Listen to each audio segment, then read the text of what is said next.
Welcome to the Silent Epidemic, the podcast where we discuss the hidden truths behind mental health. The country is in a crisis, and each month I will be sitting with various different leaders from different industries to talk about how they tackle mental health and their views on the same. I'm Hatice Mehmet-Quirk. I'm a therapist. Welcome. Today, I am excited to introduce to you Mr. Kevin Grix, who is ombudsman for various different industries, including rail, travel, and sport. I'll be speaking with Kevin about his viewpoints on mental health, especially in regards to consumer complaints that have an impact on so many. Welcome to the show, Kevin. Thank you for taking the time. Thanks for having me on, Hattie, and it's a pleasure to be here. Thank you. So we usually start off the show with some icebreaker questions, just so that we can get to know you a bit better. They're just quick fire questions. I'll start now. Okay. Lovely. So what's the most memorable trip you've ever taken? It would be, as a kid, I was lucky enough to go to Disneyland with my parents. We went over Christmas, and then we went to Vegas for New Year, and then we had a week in Hawaii, which as an 11-year-old kid, I think all of my mates thought I was making that up. But it was amazing, and it stuck with me ever since. Brilliant. I think that's even every person's dream. Talk less of a child. Yeah. I've never quite matched it since. Yeah. And if you could have dinner with any historical figure, who would they be and why? Can they still be alive? Anyone. Sir Alex Ferguson, without a doubt. Right. Reached the top of his game. A leader and also a great man manager. So, yeah, definitely Sir Alex for me. So you're a Man United fan? Without a doubt. Okay. What's your favourite way to relax after a challenging day? Spending time with my kids. I probably wouldn't have said that pre having children, but yeah, just being in and around my family, my wife and my kids, it brings me the most joy. The feeling of love and connection there, and finding out about what their day's been like. Lovely. And what's the best piece of advice you've ever received? Not take myself too seriously. Certainly when I was at the beginning of my career, I think I was outward looking, was too worried about what everybody thought of me. So yeah, I've definitely spent time over the length of my career trying to take myself a little bit less seriously, I think. And if you could instantly learn any skill, what would it be? Another language. Without a doubt, another language. I think just having one language, first of all, is probably quite lazy, isn't it? If we lived on the continent, we'd at least probably have two. But I think learning another language can take your mind into a different place, and I feel upset that I don't have two languages, so it would definitely be that. Be even better if you could do it instantly. Yeah. Definitely. If I click my fingers, yeah. Yeah. Okay, so thank you for answering those questions. Now that we've got to know you a little bit better, I'm going to turn to the more serious question, should I say. What would you say is your experience, being in the position that you're in, of mental health? It could be a personal experience or something within your professional environment that you've experienced. Well, I work in the dispute resolution landscape. So I initially trained as a lawyer, so that was all about conflict. And now I work in dispute resolution, so there's a lot of conflict. So whether it's me or my teams, people don't tend to phone us and say, I'm having a really good day today. Yeah. It's usually because there's a problem. So being on the front foot and trying to take care of ourselves, but also understanding that the people that we're dealing with, our, for want of a better word, our clients, they're going to be under enormous amounts of pressure as well. So everybody's kind of suffering when we're dealing with them. So certainly my experience of running ombudsman schemes is that we have to take extra care of ourselves and of each other as well, and create an environment actually that fosters an environment where people can be free about how they're feeling, and also giving them safe spaces as well to get away from their day job from time to time and into areas where they feel that they can restore their own energies and their own kind of well-being, I think. So it's almost like what you're saying there is it's quite a touchy environment, not just for the people that are phoning up that are obviously in distress because that's why they're phoning you, but for the people that are receiving the phone calls and managing those phone calls, it's quite hard going So they need to balance that by having some time to refocus, not just be all work focused, ground themselves basically. Yeah. And have that space to share with you exactly what's going on for them. And how they're feeling. Yeah, I mean, I think, you know, obviously we all talk about a work-life balance, so giving a platform for people to find their feet. But I think, you know, something you said to me off camera when you was asking me what I did, and you said that you had a friend and you can tell me about this. Yeah, you know, the people that I'm dealing with have had a problem with the business usually, and then they would come to me or they'd come to one of my colleagues and we'd be their saviour at the start. But then ultimately, we can't help everybody. So in the kind of work that I do, it's evidence-led. So if one of those people doesn't have the evidence and we can't uphold a case, for example, in their favour, then we might then be we might be on the end of a complaint about us. Right. So we are helping complaints, but sometimes we can be complained about. So very, very clear amongst my colleagues and my management team that we must look out for each other and train and give our staff in particular a toolkit to help them manage with their day-to-day work. So that's like a mixed array of emotions there, because you just said you go from being someone's saviour, where all of a sudden you're that light that, oh, this person can help me with this situation, but you can't always help because sometimes they haven't got the evidence they need to support their claim, to get the outcome that they want, and then they turn on you because of their frustrations. That's exactly it. I mean, we try to spend a lot of time justifying why we draw the conclusion that we draw. But yeah, ultimately, sometimes you might want to find in favour of a particular party, but if the evidence isn't there to allow you to do that, you simply can't. So, and that can be really difficult to take for us. It might not feel like that to that particular party. You know, it might come across to them that we don't care, or we don't believe them. It's not about belief, and it's certainly not about not caring about them as well. We are just very, very objective about the job that we do. But obviously that's the consequence. Yeah. So your hands are almost tied because you can only take it so far, but obviously people don't see that side of it. They're just seeing their outcome. Yeah, certainly. And of course they're very, very embroiled in the particular dispute that they've got. So I'll give you an example. When I first got into the industry, one of the areas that I worked on initially was furniture. And I was thinking rather naively, what can go wrong?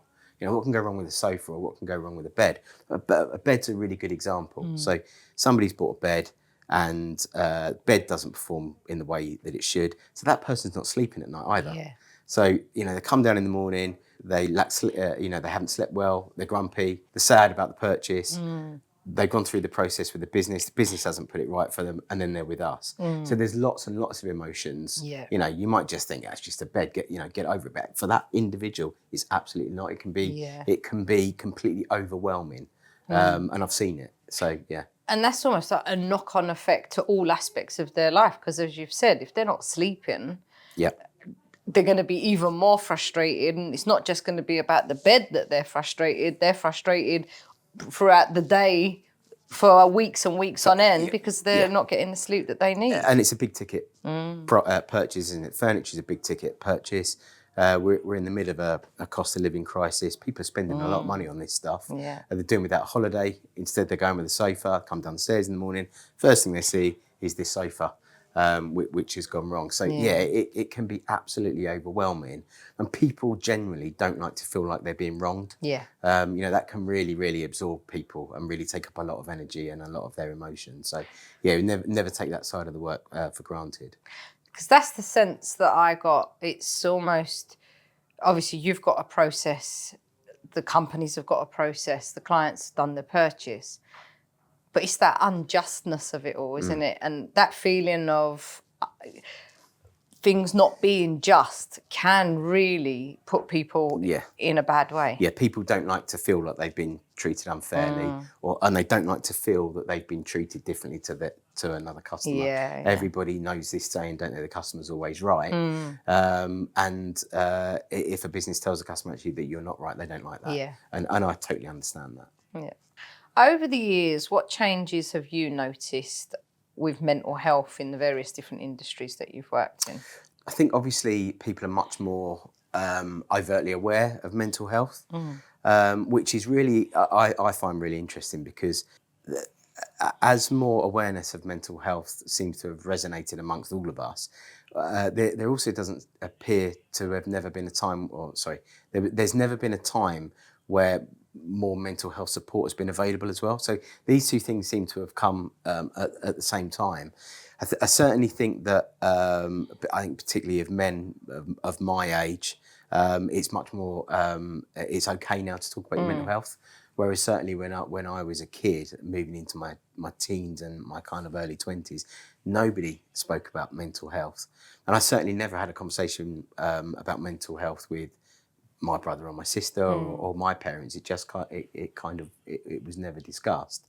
Obviously, you talk about having physio, if something had gone wrong with your body, but everything was kind of focused on your neck down, wasn't it, as opposed to what was going on up top. So which is obviously a good thing. I'm much more aware of it myself now, and as a chief exec, I'm much more aware that the people around me are could be struggling. What you see is not always what's going on underneath the surface. So it's almost like you've seen that shift from it being something that was never really spoken about, or there wasn't much awareness around, to people being more open, especially men, as you just said, coming out and saying, I've got I need some help, or my mental health is in this position.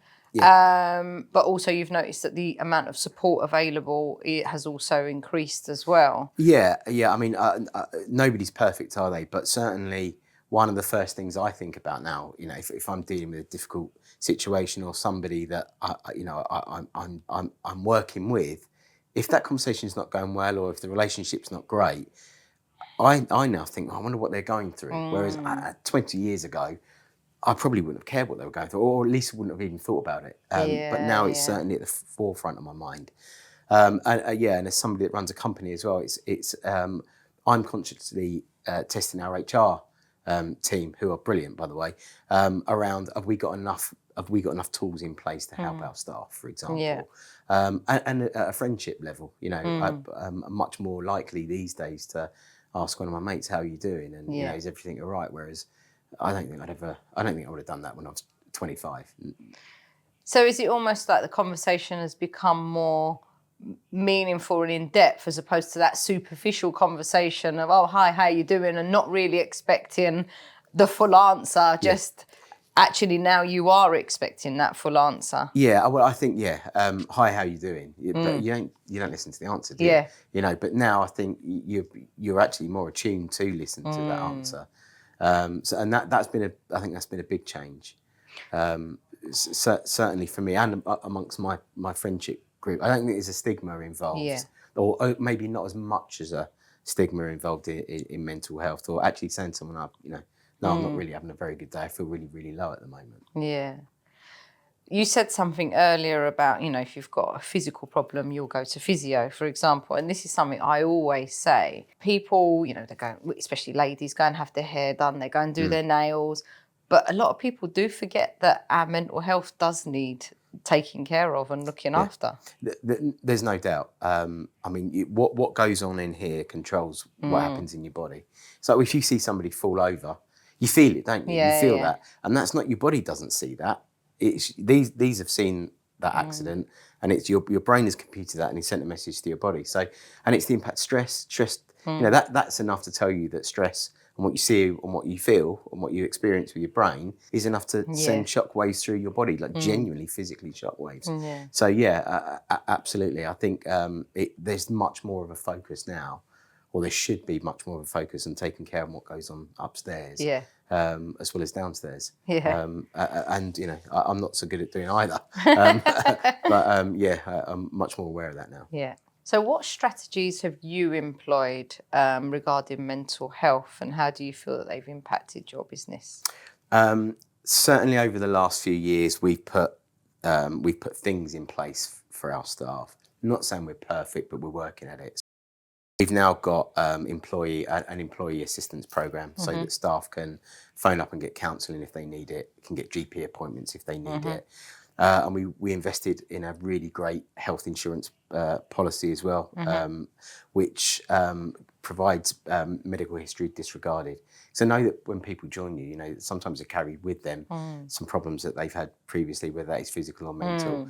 So as a board, we're really, really behind that. And we've got that for all of our staff. One of the challenges probably that we've got is that our demographic is very, very young, or some pockets of the business is very, very young.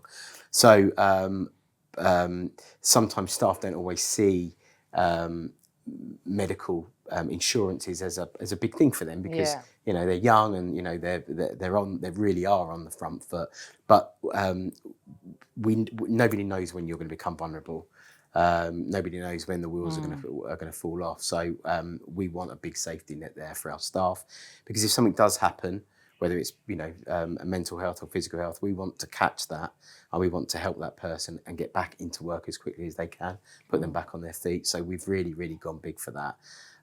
In particular, my HR manager at work is huge on mental health. One of the first things that she did was increase the number of days holiday that we were able to give our staff. Got another program in place where staff can get more holiday if they want, in exchange for a salary sacrifice. And we focused much more on work-life balance. So we close our office now completely on a Monday and a Friday. Wow. So yeah, we're 3 days in office, 2 days at home. And we're constantly examining other ways that we can support as well. That sounds like a great place to work, really supportive. One of my previous guests was a lawyer, and he had a very different view on, and I know it's a different industry. For him, he seemed to think that there's much of a reluctance to go to HR and say, I'm struggling, because his viewpoint was, if you go to HR and say, my brain isn't functioning quite as it should be, that opportunities may get missed and the support may not be there because they may question your ability to do the job. Yeah. Have you found that people are willing to, or your staff are willing to come forward and say, I need support? Yeah, I mean, it has happened. I mean, I'm, as the chief exec, probably would be the last to know that somebody was struggling, because I totally understand what your guest meant there. That particularly in law as well, where that might be a mental health issue might be perceived incorrectly as a weakness. But we do have quite a good track record of engaging with staff and trying to normalise it as well. And trying to create a culture as well. Culture is a really big thing, isn't it? I've read a lot about trying to create a culture, and actually the right culture is just a culture where I treat you the way that you want to be treated, the way that I'd want to be treated. So I think inherently we would all like to have an open door to HR or to somebody that's going to help us. So by normalising it, I think you can overcome some of that. And I think we're moving into an age now where with things like working from home and having accessible employee support programs, young people in particular that are coming out of universities, if you can't offer them that, they're going to go somewhere else. Often at interviews now, delegates are interviewing us, and they want to know, what support packages, what training is available. So I totally understand that. But we're moving into an era now where if you don't offer it and you're not open and you're not supportive, you're going to lose staff anyway. So it's almost like your viewpoint is we're coming to that position where it's not, it should be provided, it has to be provided, because the generation coming through university are almost expectant of having these benefits in place, and working without that support just isn't an option. I think so. I mean, I often look at my place of work. Sometimes you need to, if you want to work somewhere and you get the chance, like I have, sometimes you have to create the thing that you want to be a part of. And I've had that benefit. I've been able to do that. And I think about my own kids and where I want them to work in the future. And everyone that works for me are the kids of somebody. So, I want them to be in a place that feels, I want them to have, high levels of challenge. And people want to be challenged at work, right? People want to know that they've got a boss and that that they can meet their aspirations and meet their goals. But also, high levels of challenge is no good unless you've got high levels of support, because otherwise you create your own mental health epidemic, don't you? So, but that's just because I've been educated in this area. I think if I wasn't as aware as I've been able to come because of people like you and people like my HR manager who's helped me to understand it, you don't always get there on your own, do you? So, and I've got a brilliant management team around me there that really support this stuff as well. So it's almost like your awareness around the importance of supporting mental health. Again, your viewpoint of, well, hold on a minute, I'm working with somebody's children. I want to create that good environment. I almost want them to thrive. I'm going to provide the challenges, but in order to provide the challenges, I have to have the support in place, because without the necessary support, I could potentially be pushing this person into a mental health crisis. Well, you've got to be aware of that, haven't you? That, you know, everybody that works at some point will have experienced stress through their work. And you've got to be absolutely attuned to that, haven't you? You know, you go home, you know, I was saying to you earlier on about my children, if you had a good day, what's your day been like? Work really influences that, doesn't it? How you feel when you get home. So we want to create an environment, we want to control it as much as we can. You know, if somebody phones a member of my staff, I have no control over what that person's going to say to that member of staff. But what I can control is how we can support that member of staff afterwards, you know, whether that call was good or bad. Don't always get it right, you know. If we could always get that right, I'd sell the rights to it and probably be sat on a beach somewhere right now. But we're trying. Yeah. From your experiences, how much do consumer issues impact mental health? Yeah, I mean, significantly. Everybody is a consumer at one level. And it's often written about, isn't it, that, you know, buying a house, the most stressful time in your life. Getting married is one of the most stressful time in your life. You're selecting wedding venues. You're buying, you know, you're reliant on other people, whether it's lawyers when you're making purchases and whatnot. So yeah, they go hand in hand. And in my job, we see it when it goes wrong. So we're absolutely at the sharp end of the impact of something going wrong on somebody's mental health. On the other end of the spectrum, we don't get to see that. So those that are lucky enough to spec a brand new Rolls Royce and they're in the Rolls Royce, you know, that must be a great feeling, right? But what we see is at the other end, the sharp end. So you're just getting the viewpoint of people that are at the end of their tether, that are really unhappy, that have already been through a process, as you said earlier. They've tried to resolve this issue with the company directly and haven't got anywhere. And they've had to come to you as a last resort as such. So they're already at the end of their tether, frustrated, upset, angry. You know, they're going through that full cycle of emotions. And we can't always help. So we don't have that magic wand to say, you know, at the end of this process, you are going to feel better. What we do try to do is manage everybody's expectation that uses our service in particular. So even if at the end of our process, we're not able to help, what we try to do is make sure that in particular consumer is more empowered, so they understand a little bit about their complaint or what the law might say in relation to the complaint. But it's tricky. It's really, really tricky.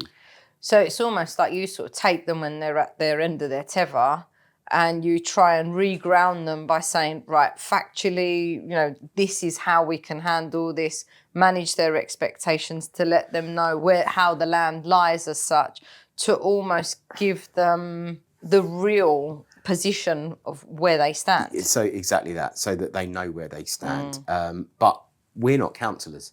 So there's only so much we can do. And sometimes that individual might not feel closure as a result of our process. And it's not always about the money. So we do deal with big ticket disputes, you know, home improvement disputes, extensions.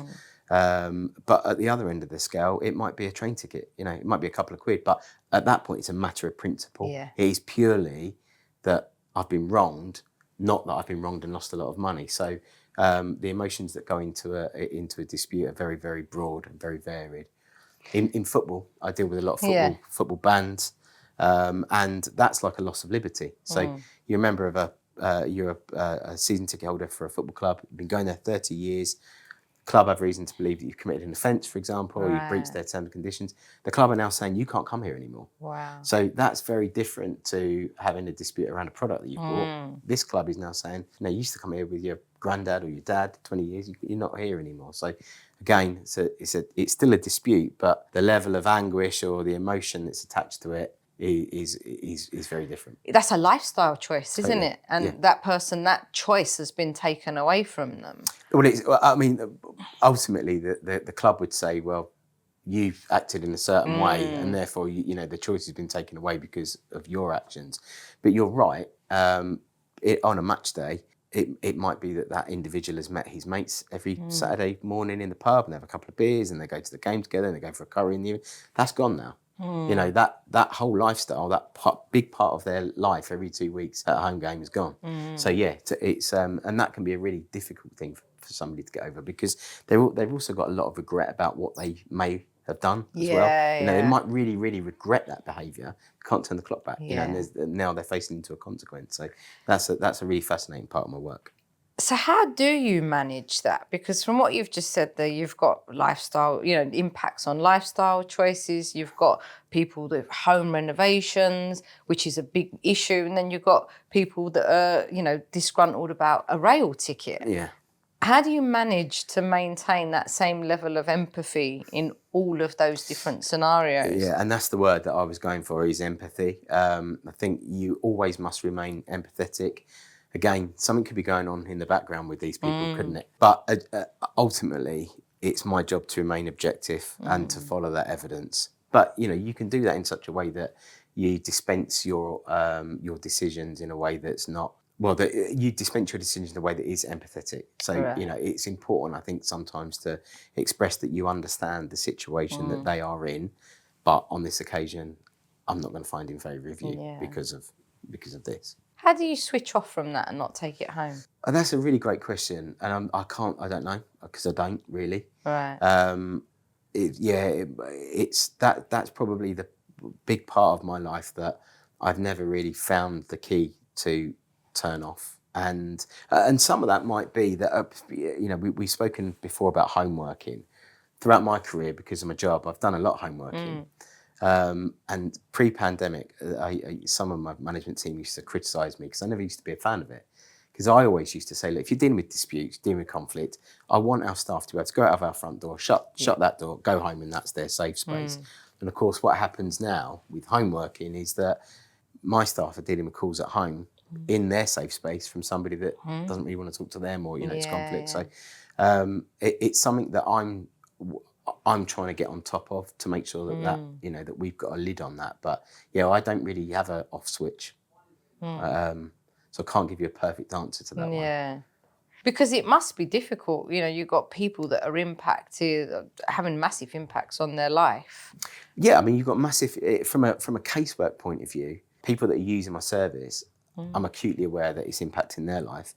But as a business leader and as a chief executive of a few businesses, ombudsman schemes, and, you know, I'm also conscious that I'm responsible for the rent and the mortgages of all the people that work for me as well. So there's a lot to think about always. But it comes with the territory of the job. You know, I don't dislike it. And there'd be a hole, I think, if I could cure that, probably. So, given your own experiences of stress and mental health, what practices have you found that you adopt that help you the most? In the last couple of years, I started to subscribe to different apps, and I've read books. So I subscribed to Waking Up for a period of time, which was really good from a meditation point of view. The thing that I struggle with on those kind of things, though, is I think my mind is constantly working. So I'm listening, but I'm actually thinking about my job. I find it really, really difficult to switch off and just focus on what I'm being told to do on the app. But at a level that's really helped me. I've read a couple of books by Steve Peters as well, which have been really helpful to help me to understand, you know, my chimp and how to control my chimp and my computer, you know. So, and that's just having the opportunity to probably read and think about actually why this is happening. That's been really useful. And in the last 12 months, I've subscribed to a brilliant app called Blinkist. So Blinkist is an app where it contains lots of books, and you can hear a whole book in 15 or 20 minutes. So that's been brilliant, particularly, where I live. I'm 20 minutes away from London. So I jump on the train, listen to a whole book on my way down. Yeah. And it's like everything in it. There might be just 5% of that book that resonates with you and that you're going to take. So I've spent a bit of time doing that, whereas in the past probably put Oasis on and just listen to some music instead. But now I've used my time to invest a little bit more in kind of that, and again, not just for me, to try and understand a little bit more about other people. And you can fall into a trap, can't you, thinking that your brain's the same as my brain? Yeah. And I know now that that's not. So even if the 5% of a book or whatever I'm reading or listening to, I think, oh yeah, that's me, I'm aware the other 95% might be the other people that I'm dealing with. So there's been a bit of an awakening, I think.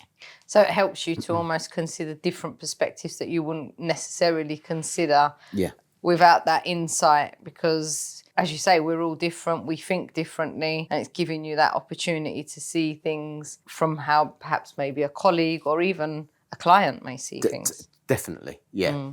That, I think you've kind of hit the nail on the head. So each episode, I like to share some tips, some advice for the listeners at home and for my guests as well. And today I chose the subject of letting go, because I thought, in light of discussing complaints, and letting go is an aspect that I dare say a lot of people could benefit from. Earlier on, you mentioned that you find it difficult to switch off, perhaps. I wondered if you wouldn't mind trying an exercise, or me talking through an exercise that perhaps you could try at home that could help you with that letting go process. That would be brilliant. Thank you. Yes. So letting go can be tackled by using a CBT method, cognitive behavioural therapy. And the idea behind it is to identify a uncomfortable thought or process. And this could particularly be linked to a complaint, or even managing a complaint, which would be in your case. So can you think of a time when you think of a complaint where you can't let go of the thought? What feelings are you experiencing? Probably the emotions around the impact of a particular complaint on an individual, where that individual has told me the impact that this is having on their life. So yeah, it's the human side of the complaint. Do you tend to get any physical feelings around, for example, when that thought comes in, do you experience any physical feelings? Yeah, certainly you can do. Tightness in the chest, or maybe not tightness in the chest, but you can sometimes feel what that person is going through. You can understand it. You can resonate with it. So you're getting that sense of what that person is experiencing. What do you think could be a more helpful way to respond to that thought? So, for example, if you're at home, you're thinking about this particular case or client, in that moment, what would be a better way to consider that, or a more helpful way to process that thought? Try to objectify your feelings more. Step out of it. Yeah, view it from the outside as opposed to being within it. So what you just described there, you're almost saying that you need to accept that it's out of your control in that moment. Yeah, controlling what you can control and understanding matters that you can't influence probably is key. So being able to identify that is part of the process, and as much as it can feel uncomfortable, that it is out of your control and it is out of your power, and sometimes however it will be, it can be uncomfortable, but really is an essential part of that letting go process. So that's coming to terms with the fact that you can't solve everything then. And by choosing to come to terms with that lack of control, you can release that uncomfortable feeling. You then need to consider, how much better will I feel in doing this? Because in allowing that thought to consume you and take you over, what impact is it having on your life? I suspect that it's distracting you from doing other things. And, it's a big job. Probably over-investing in matters that you ultimately can't influence. It would give me certainly another tool in the toolkit, no doubt about that. And it's not an easy task. It's not something that someone can just do. And it does take an element of self-reflection, sitting back and identifying, what is this doing to me? How is this making me feel? What impact is this having on my life? What can I do about it? As opposed to what can I accept about it? It can really be freeing and help you let go of that all-encompassing feeling it's having on you. It's probably a habit that I need to break. Yeah. We have a bit of a theme going on in the show where we ask each of our guests the same question. And the question is, what advice would you give to your younger self? I would probably, well, first of all, I'd tell my younger self that it's going to be all right. And to take some of the pressure off of myself in terms of what I felt like I needed to achieve. Because I think if you set yourself milestones, ultimately you're going to set yourself up for disappointment. So yeah, I probably would say to myself, just relax a little bit more. Thank you for listening to The Silent Epidemic, and a special thank you to Kevin for joining me today. If you enjoyed our podcast, please like, share and subscribe. Thank you for listening, and we'll see you next time.